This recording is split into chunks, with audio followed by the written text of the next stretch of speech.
Проблема России в том, что ни ее правительство, ни население не могут до конца осознать, Империялык насколько ойлоо менен иденттүүлүк детское анын тышкы мышление саясатын аныктап көзөмөлдөп жатканын Россиянын өкмөтү жана калкы жеткире түшүнө албай жатат. Бул империялык иденттүүлүк аң сезим.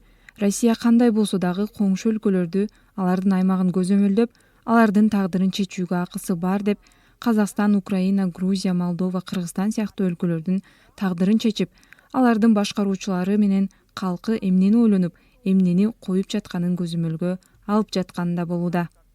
Россия, Кыргызстан, Грузия сыяктуу эле өлкө.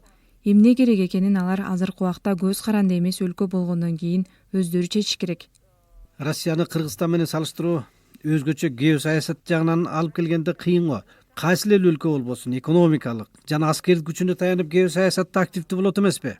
Россия дагы өзүнүн азыркы жүрүшүн улуттук жана геосаясий кызыкчылыкты коргоо деп түшүндүрүп жатпайбы? этим несовершенно. Империялык амбициянын себеби бул эле эмес. Биз Россиянын армиясы Украинада кандай кулаганын көрүп жатабыз. Канчалык чоң өлкө болсо да Украинада өзүнүн аскердик максаттарына жетпей койду. Бул жерде аскердик же экономикалык кызыкчылык эмес. Бул Россиянын мурдагы СССРдин республикаларындагы саясаты өзүнүн айланасындагы артта калган элдерге маданиятын, тилин тартуу кылып, аларды орнотуу менен Украина, Беларусь, Казакстан, Кыргызстан сыяктуу өлкөлөргө цивилизация алып келдим деп ишенип алганында болуп жатат. Жалаң гана орус тилин билүү, орус элин, маданиятын сыйлоо аркылуу гана биз цивилизациялуу эл болуп жатабыз деген ишеним. Эгер биз андай таңууланган саясаттан баш тарта турган болсок, бизди жакшылыкты билбеген, караңгы, артта калган эл деп жатат. Россия өзүнүн айланасындагы элдерге, өлкөлөргө карата цивилизациялык миссияны аткаргам деген ишенимден анын тышкы саясаты курулуп жатат. Россиянын азыркы жүрүшүн, мурдагы империянын колониалдык саясатын, андан кийинки СССРдин саясатынын эле уландысы катары карап жатасызбы? Да, абсолютно. Это унаследованная политика царской России.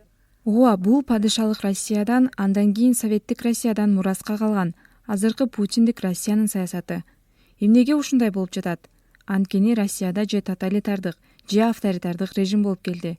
Россия өзүнүн аймагында жана коңшулаш аймактарда тарыхый ролу жөнүндө падышалык Россиябы же большевиктерби бардык жерде жаңы аймактарды империялык басып алуу саясаты канчалык ырайымсыз болгону жөнүндө эч качан эркин ой калчап көрүшкөн эмес.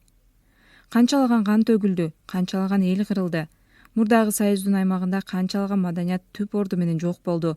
Бирок Россия коомунда бул жөнүндө ой калчап, талкуулап көрүшкөн эмес. Империялык дух Россия коомчулугунда же орус коомунда норма бойдон калууда. 90-жылдары Ельциндин тушунда айрым бир деңгээлде талкуулар болсо болгондур, бирок абдан кыска убакыт болгон.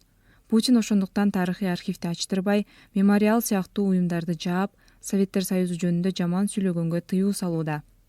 Постколониалдык синдром деген түшүнүк бар эмеспи?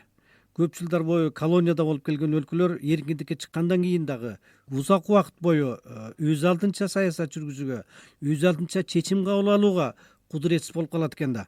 Мына ушундай көрүнүш мурдагы Союздун республикаларында дагы деле үстөмдүк кылып жаткандай көрүнбөйбү? Вы абсолютно правы. Это происходит во всех постколониальных. Сиз туура айтып жатасыз. Бул постколониалдык өлкөлөрдүн баарында болуп жатат. Түштүк Азияда, Африкада, Латын Америкасында. Мени кубандырган нерсе Казакстанда жана Кыргызстанда Советтер Союзунун ролу жөнүндө активдүү талкуу башталганы кубандырат. Эсимде деген жакшы долбоор иштеп жатат. Биз эмне болгонубузду түшүнүү аркылуу гана, эмне жоготуп, эмне тапканыбызды билгенде гана Россиядан сырткары биз ким экенибизди, бизге эмне керек экенин түшүнөбүз. Мындай ойлор, түшүнүктөр азыр окумуштуулардын чөрөсүндө, коомчулук арасына келип жатат. Бул кайсы бир убакта саясий деңгээлге жетет деп үмүт кылам. Ошондо гана мурдакы колонизаторлордун таасиринен көз каранды эмес саясат, чыныгы көз каранды эмес өлкөнүн саясаты башталат. Украинадагы согуш бул процессти тездетти. Менимче көп адамдар түшүнүп жатат. Путиндик Россиянын азыркы кылып жатканын, Советтер Союзу ушундай жол менен курулганын, 100 жыл мурда большевиктер так ушундай кан төгүү жана ырайымсыздык менен Борбордук Азиянын аймагын каратып алышканын, жергиликтүү элди багындырганын.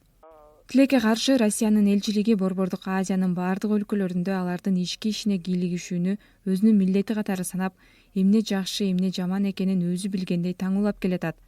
Украинада эмне болуп жатканын көрүп туруп, көп саясатчылар орус бийлигин жана алардын элчилигин таарынтып алабыз деп мыйзамдарды, чечимдерди кабыл алуудан коркуп жатат. Анткени көрүп жатабыз, мисалы Өзбекстанда тышкы иштер министри Камилов анын өлкөсү Украинанын суверенитетин, аймактык бүтүндүгүн, Донбасс, Луганск жана Крымды кошуп тааный турганын билдиргенден кийин башка позицияга которулду. Саясатчылар коркуп жатат. Мен аны түшүнүп турам.